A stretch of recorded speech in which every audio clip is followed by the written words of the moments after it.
kasih setiamu nyata bagiku. Hikmat kebajikan tersedia bagiku. Sebab Allah sanggup limpahkan segalanya, dan anugerahnya sangat besar bagiku. Aku diberkati, aku dilimpahi, karena Allah sanggup untuk menyediakan. Aku diberkati, aku dilimpahi atas sempurna. Halo, shalom, selamat pagi. Kita sangat bersyukur karena Tuhan telah memelihara kita dari minggu ke lepas hingga saat ini. Kita tahu Tuhan bersama kita. Mari jemaat Tuhan, dimanapun kita berada, mari kita bersatu di dalam doa. Kita menyerahkan ibadah persekutuan kita ke dalam tangan Tuhan. Haleluya Tuhan Yesus. Sekali lagi Tuhan, kami sangat bersyukur Bapa. Engkau adalah Tuhan tempat kami berlindung. Engkau adalah Tuhan kekuatan kami. Engkau adalah Tuhan segala-galanya yang telah memberi yang terbaik bagi kami hingga saat ini ya Tuhan. Karena itu kami bersyukur kepada Engkau. Tuhan, kami mau menyerahkannya Tuhan persekutuan ibadah pada hari ini ke dalam tangan-Mu ya Tuhan. Dimanapun jemaat-Mu berada, baik yang ada di rumah, dimanapun berada, Tuhan kami berdoa dalam nama Yesus. Tangan Tuhan menopang, Tuhan memelihara, Tuhan membungkusi kami semua dengan kuasa darah-Mu. Engkau Tuhan yang memberkati kami ya Tuhan, beri sukacita, kedamaian, damai sejahtera Engkau taruhkan dalam setiap kami ya Tuhan. Supaya kami dapat tenang untuk memuji Engkau, menyembah Engkau sungguh-sungguh ya Tuhan, dalam roh dan kebenaran firman-Mu ya Tuhan. Terima kasih ya Tuhan, dari awal hingga berakhirnya, sungguh nama Tuhan Yesus dimulia diagungkan. Biarlah seluruh dunia ya Tuhan bersorak-sorai ya Tuhan, memuji Engkau, menyembah Engkau, karena Engkau adalah Tuhan kami yang berdaulat. Terpuji nama-Mu, dalam nama Yesus kami berdoa serta mengucap syukur. Haleluya. Kita katakan amin, amin, haleluya. Haleluya, kita mengangkat pujian untuk Tuhan. Hatiku percaya. Haleluya. Haleluya.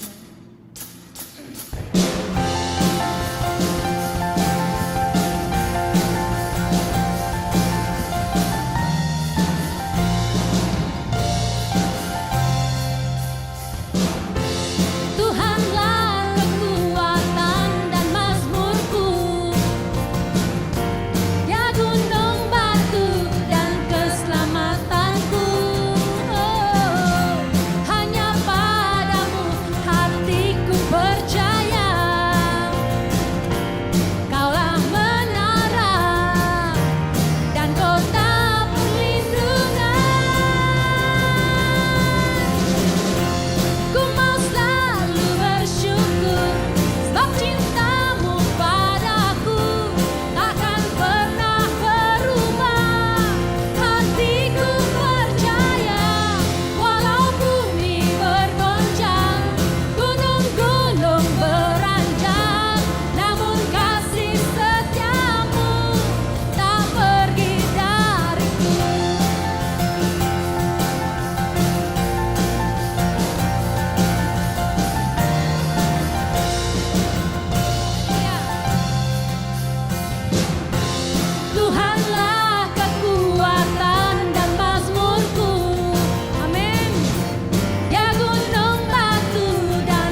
Sungguh ya Tuhan, bahwa Engkau adalah Raja damai, bahwa Engkau adalah Tuhan di atas segala Tuhan, Tuhan yang perkasa mulia. Sekali lagi Tuhan, hamba-Mu mau berdoa ya Tuhan, menyerahkan jemaat-Mu ya Tuhan. Sekali lagi, dimanapun mereka berada Tuhan, mari berkati anak-anak-Mu ya Tuhan. Biarlah hati dan fokus kami hanya kepada Engkau ya Tuhan. Apa yang telah Engkau lakukan di kayu salib ya Tuhan. Biarlah hati kami ya Tuhan terus memuji Engkau ya Tuhan, mengandalkan Engkau, karena Engkau adalah Tuhan yang memberkati, karena Engkau adalah Tuhan penyembuh, karena Engkau adalah satu-satunya harapan hidup kami ya Tuhan. Tidak ada yang lain ya Tuhan Yesus. Karena itu kami berdoa Tuhan, Engkau memberkati jemaat-Mu ya Tuhan. Yang lemah Tuhan kuatkan ya Tuhan, yang sakit Tuhan sembuhkan dalam nama Yesus, yang kekurangan, yang mengalami masalah pergumulan hidup, kami berdoa dalam nama Yesus. Tuhan, Engkau buka jalan ya Tuhan. Engkau adalah Tuhan yang akan menyatakan diri-Mu ya Tuhan, supaya kami semua terus mengalami kuasa hadir-Mu Tuhan dalam kehidupan kami. Terpuji nama-Mu ya Tuhan.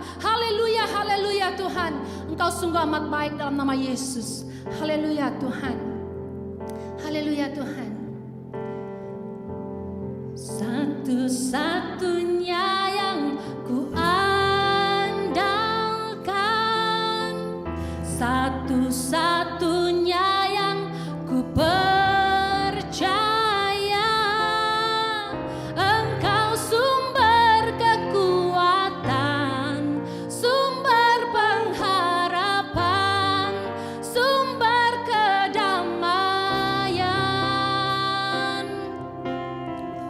Satu-satunya yang ku andalkan, satu-satunya yang ku percaya,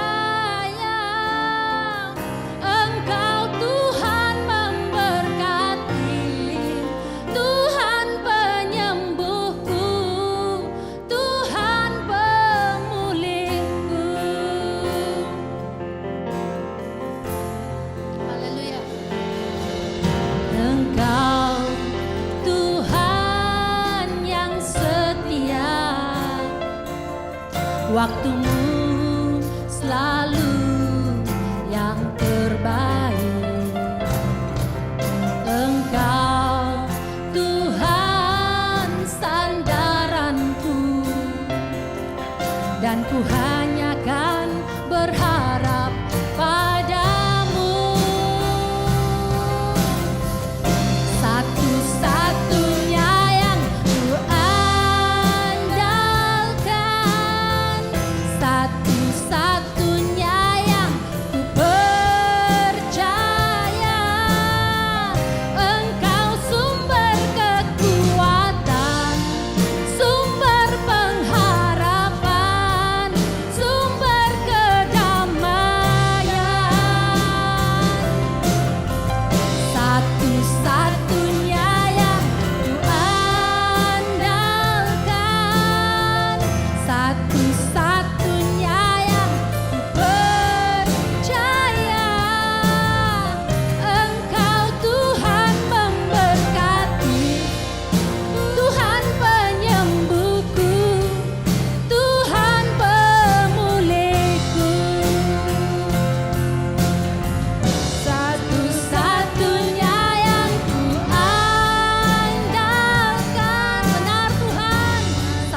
pribadi ya Tuhan, kekuatan kami, pengharapan kami. Engkau Raja di atas segala raja yang kami sembah ya Tuhan. Mari Tuhan Engkau memberkati jemaat-Mu ya Tuhan. Dimanapun berada ya Tuhan, Engkau menjamah, Engkau mengurapi setiap kami ya Tuhan. Biarlah kami mengenal bahwa Engkau adalah Tuhan yang setia. Engkau adalah Tuhan yang mengenal ya Tuhan waktu yang terbaik ya Tuhan.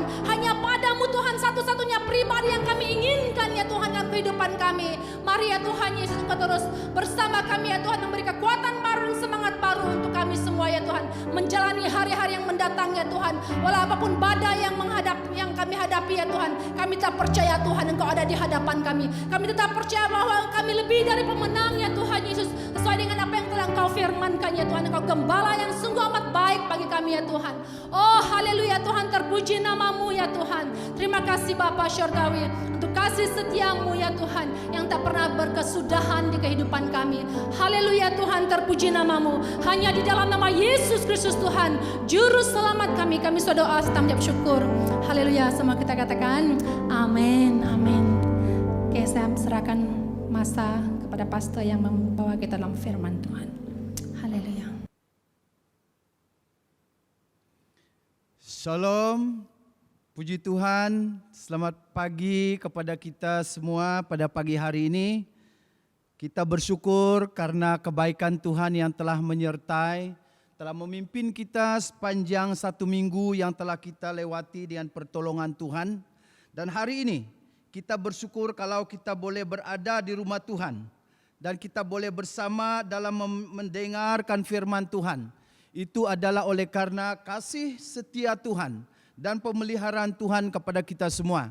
Dan itu jemaat Tuhan, sebelum kita meneruskan ibadah kita dengan mendengar firman Tuhan, mari kita berdoa dan saya pimpin kita di dalam doa. Pujian dan syukur kami naikkan ke hadirat-Mu ya Tuhan, Allah yang baik, Allah yang penuh kasih setia dalam memelihara dan menjaga kami. Pada pagi hari ini Tuhan, sekali lagi kami bersyukur karena kesempatan yang indah, kesempatan yang baik kami mau belajar bersama daripada firman Tuhan. Pujian dan penyembahan yang telah kami naikkan di hadirat Tuhan membawa kemuliaan, membawa pujian syukur kepada Tuhan Yesus. Terima kasih ya Bapa, kami berdoa Tuhan, sepanjang masa yang kami gunakan sebentar ini menjadi bermanfaat bagi kami semua yang dapat meneguhkan dan menguatkan iman kami di dalam Yesus Kristus dimanapun kami berada. Baik yang di rumah kami masing-masing, baik dimanapun kami berada, Tuhan Roh Kudus-Mu menyertai dan berbicara kepada kami. Terima kasih Tuhan Yesus Kristus, kami berdoa serta mengucap syukur. Haleluya. Amin, amin.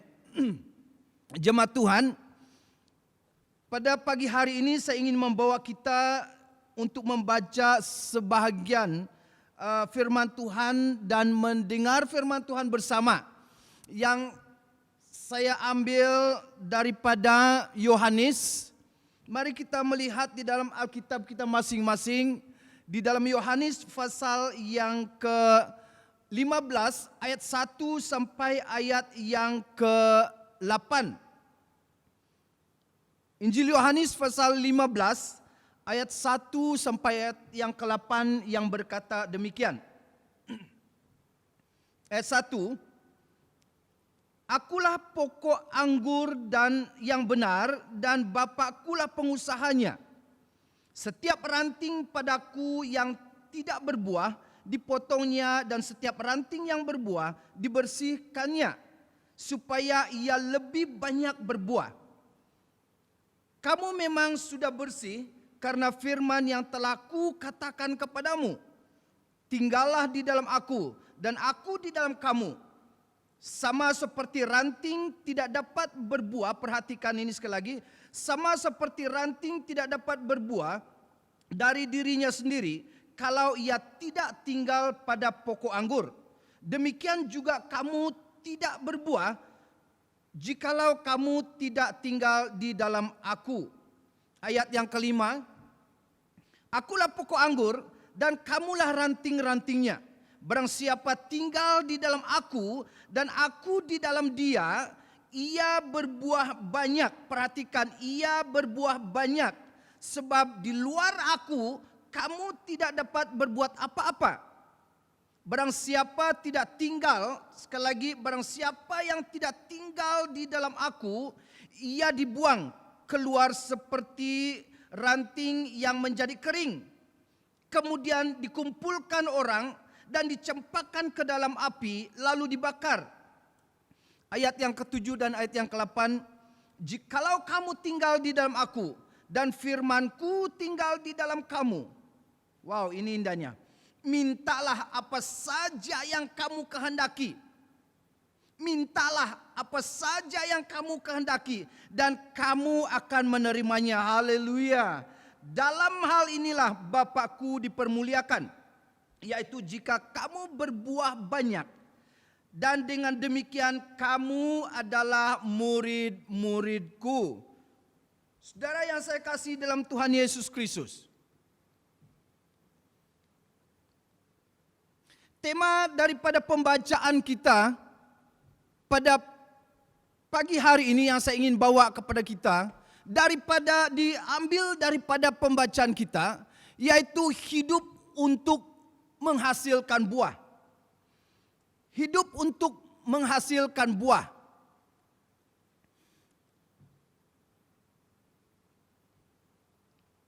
Saudara, setiap orang di dunia ini, siapapun, dimanapun dia berada, pasti mau hidupnya berhasil ataupun pasti merindukan keberhasilan. Baik keberhasilan di dalam keluarga, yang mendirikan, yang memulakan rumah tangga keluarga. Mereka mau keluarga mereka berhasil, rumah tangga mereka harmonis, rumah tangga mereka berkekekalan. Dan juga di dalam bisnis. Dalam situasi sekarang ini, pandemik, pasti sekalipun dalam keadaan yang sukar untuk mendapat penghasilan, tetapi setiap pembisnis merindukan supaya mereka berhasil dalam pekerjaan, ekonomi rumah tangga, dan juga semuanya memerlukan kejayaan dan keberhasilan untuk mendapatkan penghasilan yang banyak. Namun saudara, daripada teks ini yang saya ingin bawa kepada kita adalah keberhasilan itu terjadi karena persekutuan dengan Kristus. Yohanes mengutip teori Yesus Kristus di sini yang bersifat reproduktif ataupun produktif, ataupun hidup yang berbuah ataupun menghasilkan buah yang banyak. Begitu juga orang Kristen harus menghasilkan buah yang banyak yang terdapat di dalam Yohanes 15 ayat 16 mengatakan menghasilkan buah dan buah itu tetap.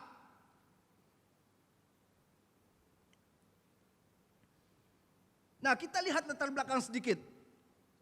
Surat ini ditulis pada tahun sekitar 70 ke 80 Masehi. Dan ini ditujukan kepada orang Yahudi yang menjadi satu pengharapan Tuhan, menjadi pengharapan Allah yang merepresentatifkan perbuatan keindahan Allah kepada dunia. Namun pada masa itu mereka dalam situasi pada masa ini mereka dalam situasi penganiayaan daripada orang-orang Romawi ataupun kerajaan Romawi. Dan mereka berhadapan dengan kesulitan dan kesukaran. Sehingga dalam situasi inilah Yohanes menulis. Coba memberitahu, mendorong orang-orang Yahudi, orang-orang yang percaya pada masa itu, dengan membawa identiti Yesus sebagai juru selamat, sebagai penolong, sebagai Allah yang dapat hadir memberi pelepasan dan keselamatan kepada mereka. Yang kedua, dia coba membawa suatu pemahaman kepada mereka tentang perbuatan-perbuatan Yesus yang luar biasa. Yesus melakukan tanda-tanda ajaib, mujizat-mujizat di dalam pelayanan Yesus. Yesus coba membawa bagaimana kuasa Tuhan Yesus itu bersama dengan orang-orang percaya pada masa itu.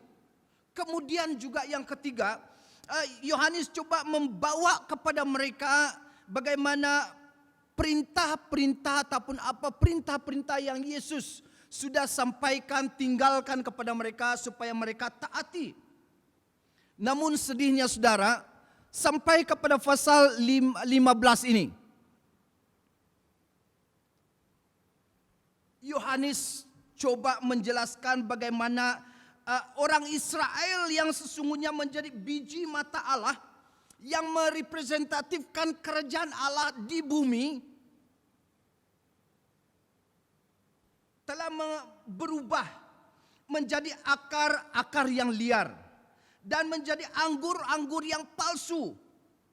Inilah keadaan yang melatar belakangi kenapa Yohanes menulis surat ini untuk disampaikan kepada orang Yahudi, orang Israel yang sebenarnya dalam keadaan apapun mereka tetap kuat berpegang kepada ajaran Allah, ajaran Tuhan, ajaran Yesus.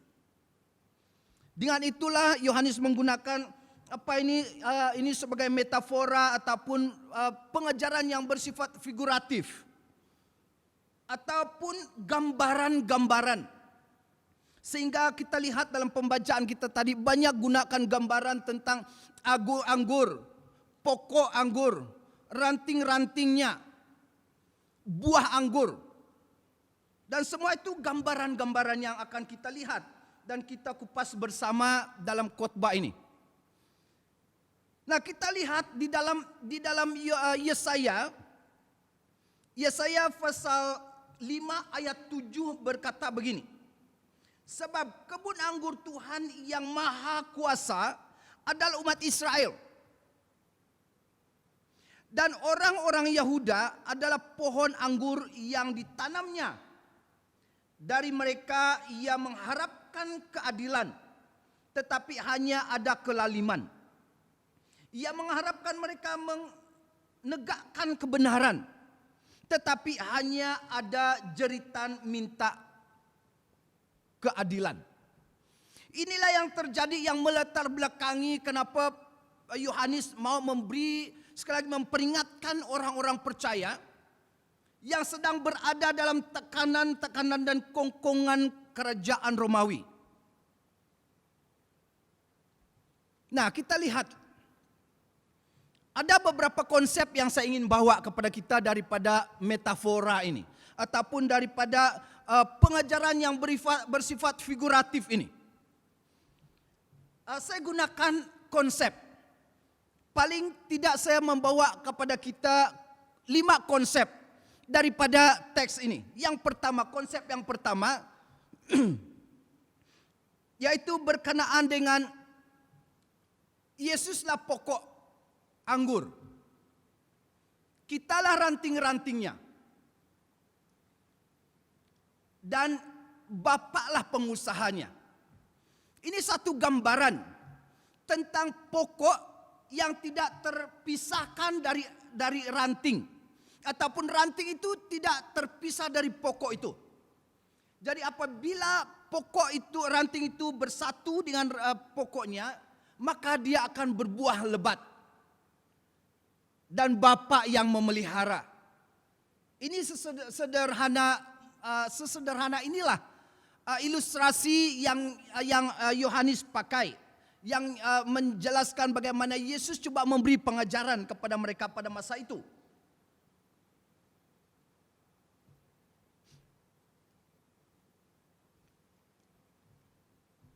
Kalau kita lihat di dalam bahagian ini, kita ada, kita hidup, kita berinteraksi, kita bergaul bersama satu dengan yang lain. Karena ada kehidupan. Kehidupan yang kita miliki yang bersumber daripada si pemberi hidup itu adalah Bapa, adalah Allah, adalah Yesus.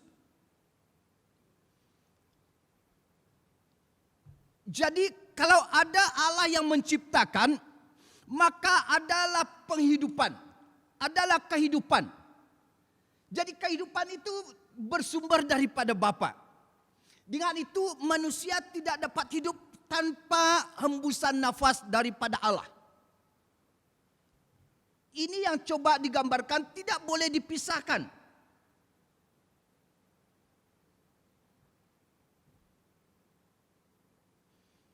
konsep yang kedua yang kita mau lihat di sini adalah konsep berkenaan dengan ranting tidak berbuah dan ranting yang berbuah. Ranting yang tidak berbuah dan ranting yang berbuah, konsep yang kedua daripada ayat yang kedua sampai ayat yang ketiga yang berkata begini. Setiap ranting padaku yang tidak berbuah dipotongnya, dan setiap ranting yang berbuah dibersihkannya supaya ia lebih banyak berbuah. Nah, dia gunakan istilah potong. Jadi kita buat sedikit eksegese, sedikit pembelajaran daripada bahagian ini. Dia gunakan istilah dipotong.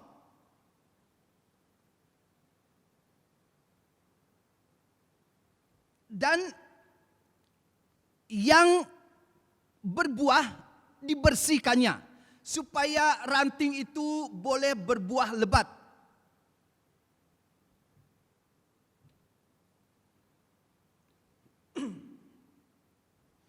Saudara, kita lihat beberapa pengertian daripada bahagian ini. Ranting yang tidak berbuah, dia gunakan istilah dipotong.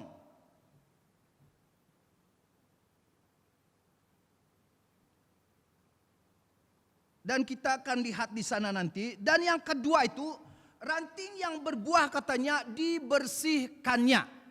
Kita lihat yang pertama itu, yaitu berkenaan dengan ranting yang berbuah dibersihkannya.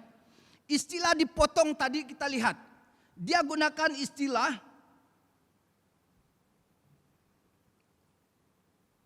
erio, bahasa Yunani. Oke ya. Erio artinya dipotong, dipisahkan dari pokok, dan dia dibuang. Tetapi seharusnya yang konteks yang digunakan Yohanes di sini, yang disampaikan oleh Yesus di sini, bukan istilah erio, tetapi ero ataupun erai. Bukan erio dipotong, tetapi dia gunakan istilah erio, ero, E-I-R-O. Ero ini adalah mengangkat secara perlahan. Digambarkan daripada satu gambaran yang saya ingin sampaikan nanti.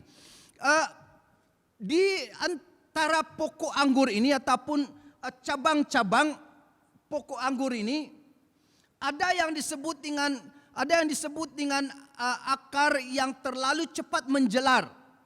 Dan dia terlalu muda. Dia tidak mengikuti peraturan pertumbuhan yang seharusnya. Ya, saya dalam beberapa waktu ini menanam labu ya di keliling rumah. Ada akar labu itu yang dia mengikuti apa yang kita buat. Dan dia menjelar dengan baik. Dan waktu dia berbunga, pasti dia akan menghasilkan buah yang baik. Tetapi di antara akar-akar ini ada akar yang disebut dengan akar liar. Dia begitu subur, terlalu muda, dan dia menjelar terlalu cepat ataupun bertumbuh terlalu cepat. Saya memperhatikan. Waktu pagi saya melihat, wow, subur. Waktu petang dia sudah semakin panjang. Lalu esok harinya kita lihat perkembangan yang begitu cepat. Tetapi apabila matahari turun dan menyinarinya, karena dia tidak mengikuti pertumbuhan yang sesuai, tetapi karena dia terlalu cepat, dia lemah, dia tidak dapat berpegang kepada kayu yang kita buat di sana. Dia tidak dapat berpaut pada tiang-tiang yang kita buat di sana. Waktu dia turun dan matahari datang, dia menjadi layu dan kering. Itu yang terjadi. Tetapi yang dimaksudkannya di sini adalah mengangkat akar ini supaya dia pergi kepada posisi yang sebenarnya. Kita lihat satu gambaran seperti ini. Aero ini adalah daripada perkataan lanjutan aeroplane, take off. Kita lihat kapal terbang, sebelum dia naik, dia berada pada landasan yang tepat. Dia berada dengan kekuatan, dia periksa semua kekuatan enjinnya, lalu dia akan melaju, dan pada masa yang sesuai dia akan naik. Dan dia akan naik terus menerus dan terbang tinggi. Nah, ini satu gambaran yang kita lihat. Sebelum dia terbang, dia periksakan semua. Setelah dia periksa, baru dia lari kepada kecepatan yang sesuai di landasan itu. Dia tidak cek brake dan terus terbang, tidak. Dia akan memeriksa dan dia akan melaju di landasan. Dengan kekuatan yang dapat mengangkat dia, dengan kekuatan engine yang dapat mengangkat dia, dia akan naik tinggi. Nah, ini yang disebut dengan aero tadi. Yang dimaksudkan dalam teks ini adalah berbicara tentang Yesus memberitahu mereka untuk menggembalakan, melayani, membimbing. Kita harus membawa mereka kepada pertumbuhan rohani yang sesuai.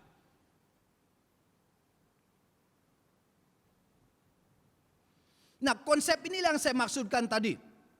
Dalam pelayanan kita di norma norma baru ini,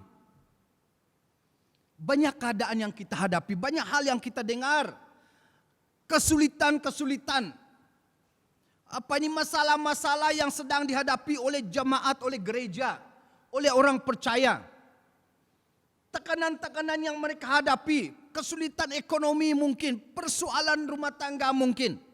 Dia tidak, janganlah kita gunakan dipotong ataupun aero tadi. Tetapi marilah kita gunakan perkataan aero, A-I-R-O ini. Yaitu mengangkat mereka ataupun membimbing mereka. Menolong mereka, orang-orang yang memerlukan pertolongan saudara. Dalam masa-masa sekarang ini terlalu banyak orang yang dalam keadaan kesulitan.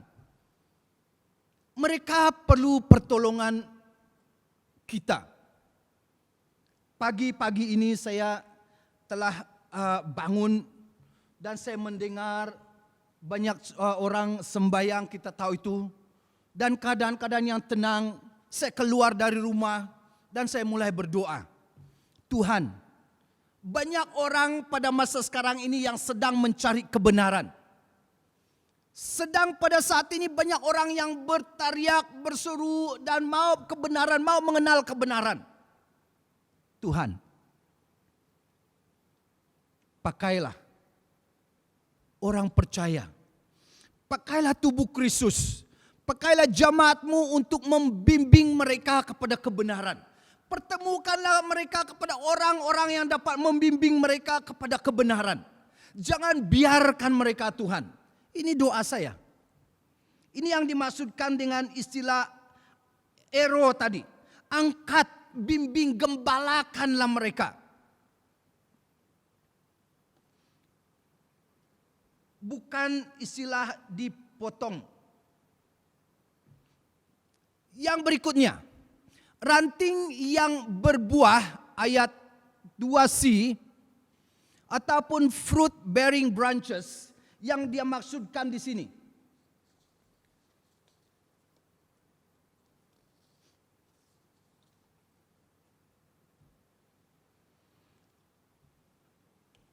Dia katakan ranting-ranting yang berbuah itu perlu dibersihkan. Perkataan dibersihkan di sini dalam bahasa Ibrani adalah zamar, ataupun dalam bahasa Yunani adalah kladio atau katarizo.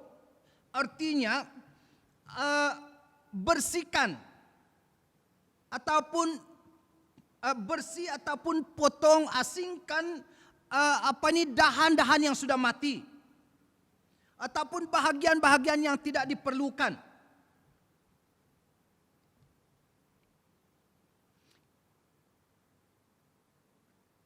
Dengan juga istilah yang dipakai di sana adalah pruning, supaya dia lebih berbuah lebat, ataupun dengan membersihkan itu dia akan berbuah semakin banyak.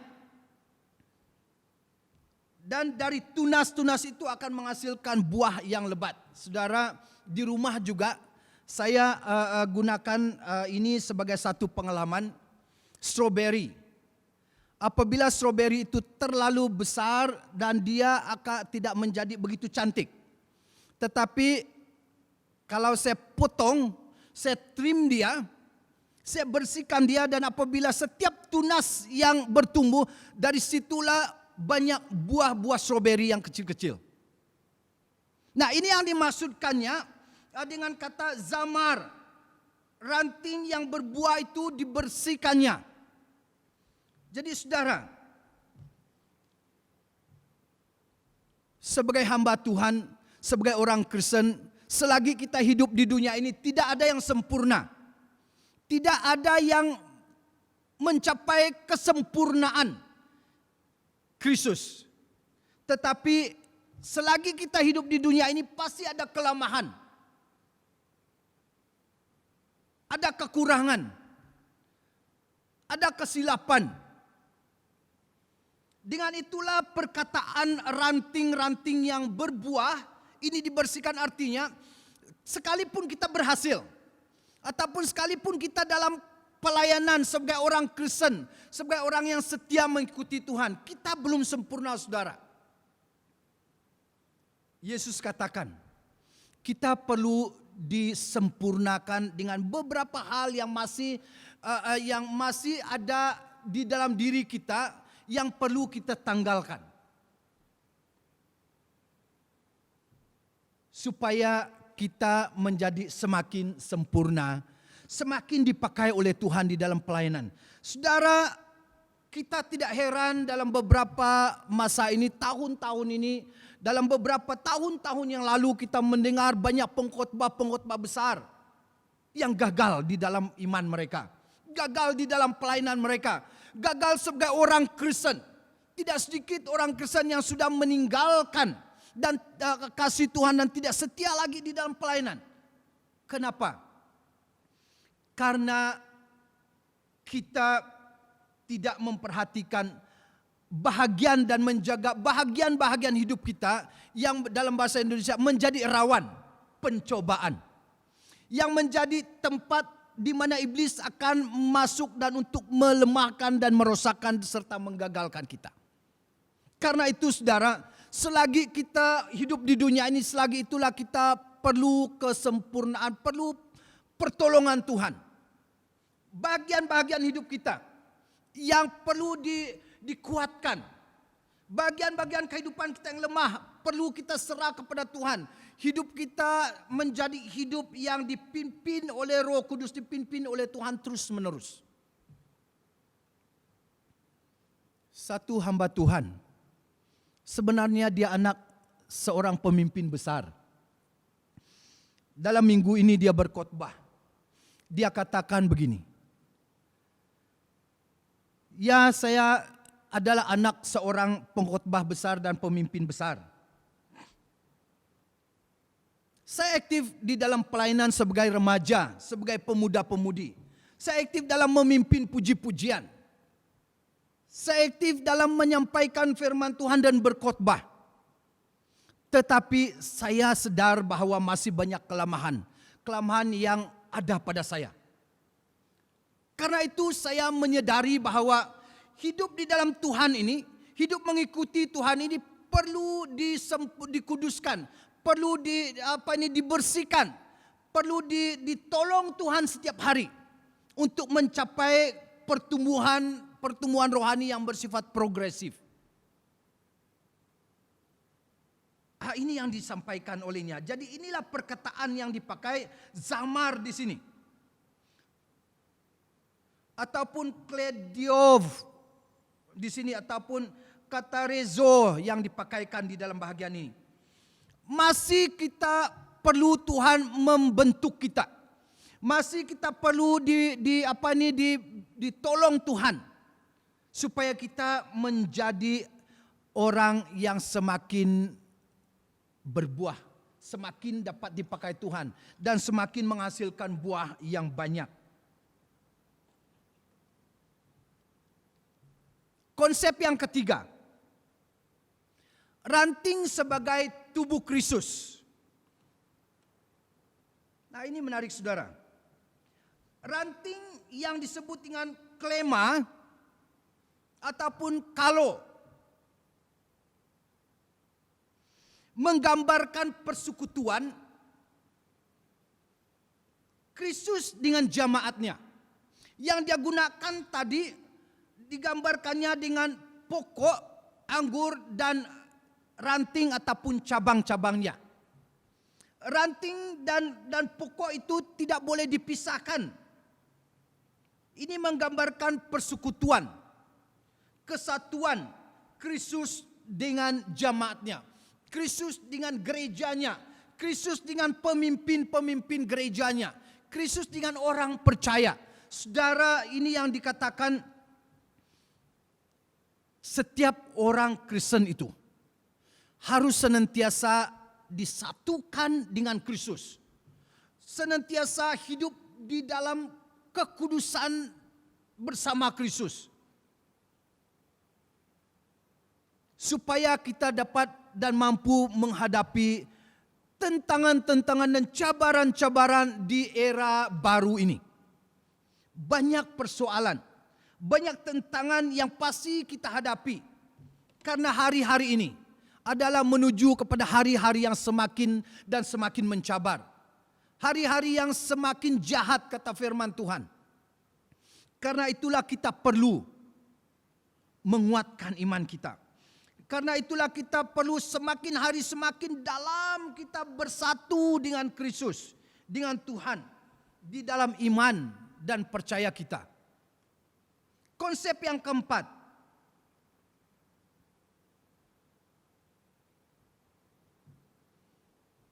yaitu hidup berbuah karena tinggal di dalam Kristus. Haleluya. Wow, ini menarik ini saudara. Hidup hidup berbuah karena kita tetap tinggal di dalam Kristus. Barang siapa yang mau berbuah, barang siapa yang mau menjadi orang Kristen yang berhasil, orang Kristen yang terus-menerus bertumbuh di dalam Tuhan, kita harus kita harus tinggal di dalam Kristus. Perkataan ini juga menggambarkan tentang kesatuan, bersatu, communion, bersatu dengan Allah, bersatu dengan Kristus. Dalam satu persekutuan relasi yang semakin hari semakin dalam, semakin hari semakin indah, semakin hari semakin kita semakin hari semakin kita kuat di dalam Tuhan. Kita boleh berhadapan dengan keadaan-keadaan yang kita hadapi. Karena apa? Karena kita sudah disatukan di dalam Kristus. Hidup kita semakin dalam dan dalam di dalam persekutuan kita dengan Kristus. Oh saudara, apabila kita mencapai tahap ini saudara, dan inilah yang Tuhan inginkan kepada orang percaya, supaya hubungan kita itu keintiman hubungan kita itu semakin dalam dengan Kristus. Dia bermula daripada transformasi hidup kita. Dia bermula daripada penyerahan hidup kita secara total kepada Tuhan Yesus. Dia bermula daripada penyangkalan diri, artinya rela meninggalkan cara hidup lama kita. Dan hidup berjalan bersama Yesus terus menerus. Melihat dan memandang kepada Kristus. Bukan memperhebatkan ataupun membesar-besarkan masa lalu kita, tidak. Tetapi untuk berbuah dalam masa-masa yang sukar, kita harus tetap tinggal di dalam Kristus. Hubungan kita di dalam Kristus semakin hari semakin kuat. Semakin hari semakin kita mempunyai kerinduan. Dan itulah yang disebut dengan jatuh cinta dan jatuh cinta lagi kepada Kristus.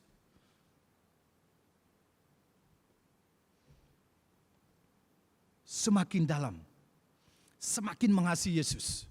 Semakin mengasihi Yesus.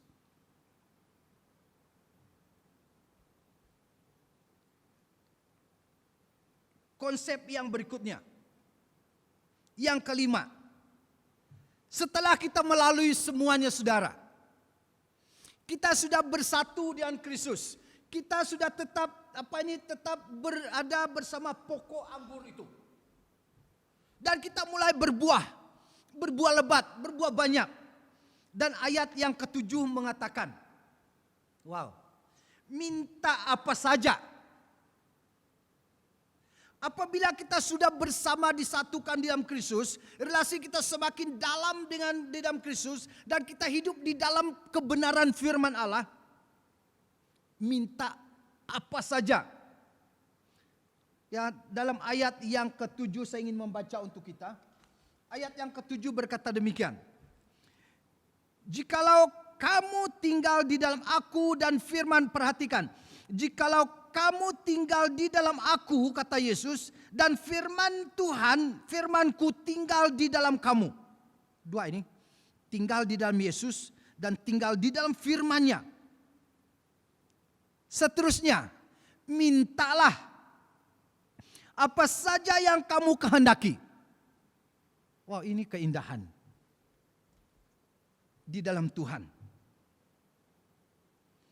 Perkataan mintalah apa saja yang kamu kehendaki, kamu akan menerima. Arti di sini adalah satu pertanda bahwa apabila kita sudah di dalam Kristus dan kita hidup di dalam firman-Nya, ini menggambarkan tanda hak kebebasan yang Tuhan beri kepada saya dan saudara. Kita diberi Tuhan kebebasan untuk minta daripada Dia. Karena apa? Karena kita sudah didasarkan, fondasi kita sudah benar. Kita sudah mempunyai hubungan yang indah dengan Yesus. Dan kita hidup di dalam firman-Nya. Inilah yang menjadi paspor. Ini yang menjadi license kita. Hak kita. Dengan kebebasan untuk meminta daripada Tuhan.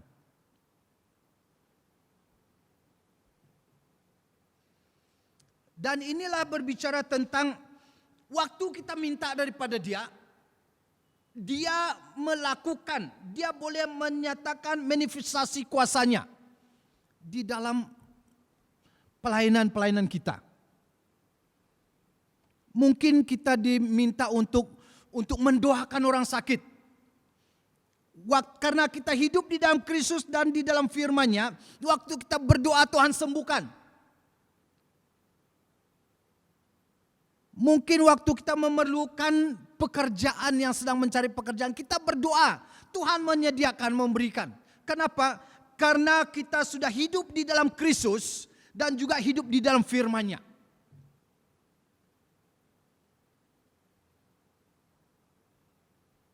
Ini yang dikatakan di dalam bahasa Inggris, deeply rooted, intimate relationship. Artinya kita sudah mempunyai hubungan yang semakin dalam dengan Kristus. Di dalam kesatuan, sudah dipersatukan di dalam Kristus. Kita sudah sudah hidup di dalam kebenaran firman-Nya. Align with the word and will of God.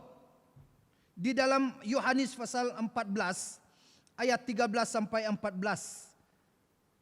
Yang berbicara apabila kita sudah disatukan, apabila kita sudah berada di dalam firman-Nya dan di dalam kehendak Allah, maka Tuhan akan mengabulkan doa kita.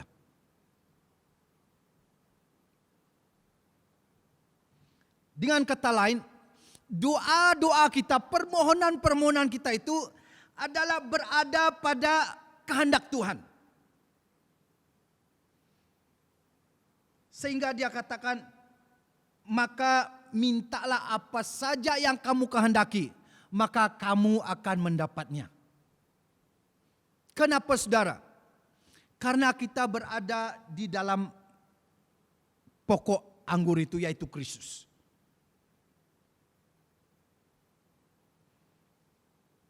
Matius pasal 7 ayat 7 saya ingin membacakannya untuk kita.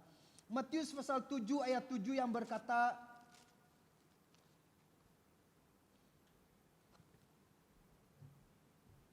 mintalah katanya, maka akan diberikan kepadamu. Carilah maka kamu akan mendapat, ketuklah maka pintu akan dibukakan bagimu. Karena setiap orang yang meminta menerima, dan setiap orang yang mencari mendapat, dan setiap orang yang mengetuk baginya pintu dibukakan. Haleluya. Nah, ini menjelaskan bahwa apabila kita berada pada rencana Tuhan dan kita meminta, maka Tuhan akan memberi. Sesuai dengan kehendak, sesuai dengan waktu Tuhan, dan sesuai dengan apa yang Tuhan lihat itu perlu bagi kita. Dua istilah di sini yang selalu menjadi persoalan bagi kita ataupun bagi orang percaya. Kenapa sekian lama saya berdoa belum lagi dijawab? Sebab ada dua perbedaan. Kita berdoa karena ada keperluan, atau kita berdoa karena kita ada kemahuan, kita mau melihat ini, kita mau ini. Kemudian kita melihat ini, kita mau ini. Ataupun kita sangat memerlukan. Dan Tuhan melihat apa yang sesuai dengan yang sangat diperlukan oleh saudara pada masa itu. Tuhan membimbing kita. Tuhan memimpin kita untuk berdoa, dan Tuhan menjawab dan mengabulkan doa kita saudara. Inilah bagian firman Tuhan yang saya ingin bawa kepada kita, supaya kita menyadari betapa pentingnya kita hidup bersatu di dalam Kristus. Betapa pentingnya orang percaya hidup di dalam Kristus dan hidup di dalam kebenaran firman-Nya.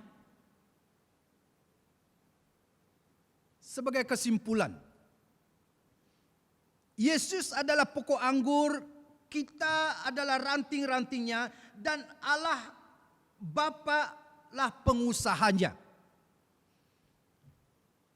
Tuhan mau kita berbuah banyak. Ini berbicara tentang pelayanan. Ini berbicara tentang pemberitaan Injil. Ini berbicara tentang bersaksi supaya orang lain menjadi orang percaya. Ini berbicara tentang pertumbuhan iman kita sebagai orang Kristen. Bertumbuh secara rohani, bersaksi untuk membawa berita baik agar orang lain juga mengenal Kristus. Dan itulah peranan utama gereja Tuhan, itulah peranan utama orang percaya.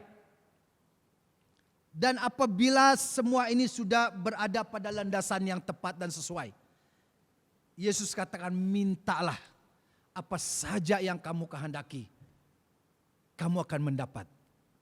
Saudara, pagi hari ini firman Tuhan yang saya ingin bawa kepada kita, membawa kita untuk mengenal diri kita di hadapan Tuhan, mengenal posisi kita, mengenal peranan kita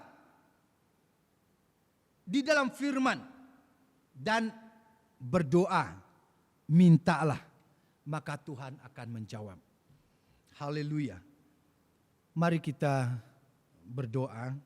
Saya pimpin kita di dalam doa. Tuhan yang baik, Tuhan yang penuh kasih dan kuasa, Allah yang telah menyertai dan memimpin kami dalam pemberitaan firman-Mu.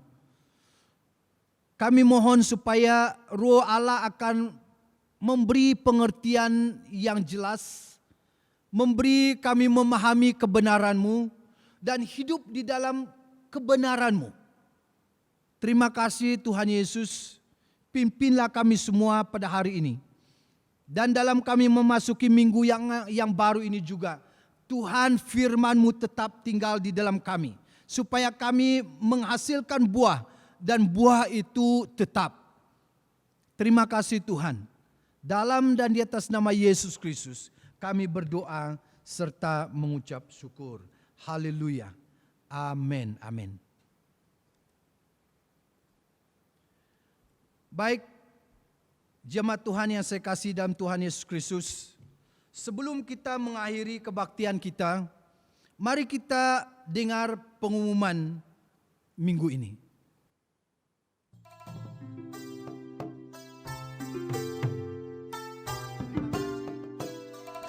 Harap maklum bahawa pejabat gereja akan dibuka setiap minggu dari hari Selasa ke Jumaat dari 9 pagi hingga 4 petang.